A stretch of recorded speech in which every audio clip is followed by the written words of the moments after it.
أيام كدبنا إن شاء الله تعالى رمضان بين قارينا. marka hore waxaad u baahan tahay inaad imaato garoonka halkaas waxaa ku qortaa Ramadan countdown markuu saan kuu soo saaro kaliya waxaa samaysaa screenshot ka qaado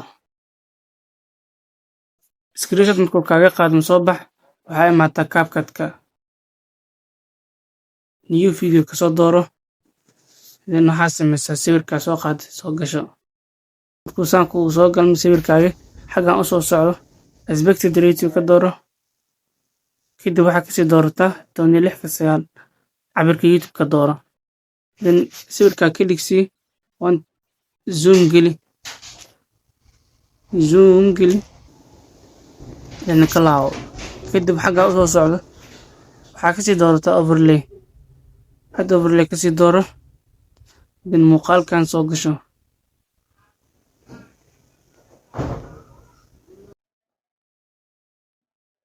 xaggaa u soo soco waxaa ka doorataa remove bg auto remove kasii dooro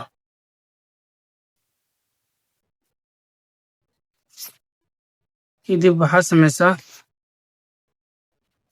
xaggaa u soo soco waxaa imaataa maski halka ku qoran tahay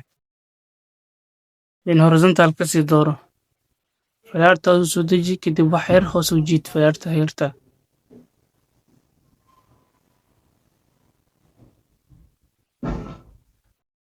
kadib tigsaar kadib waxaa imaataa effects waxaa kasii doorataa video effects kadib waxaa kasii doorataa eagle xaggaas waxaa ku qortaa galow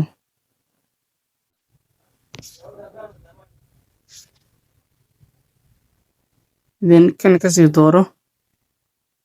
أيام كدبنا إن شاء الله تعالى kadib tigsaar waxaa samaysaa overlay dooro overlay kasii dooro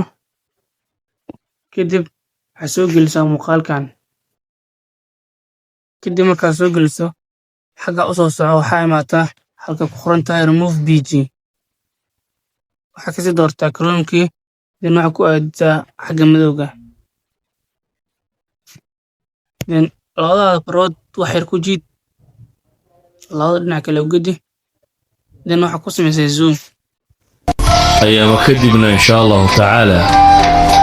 رمضان بين قارينا.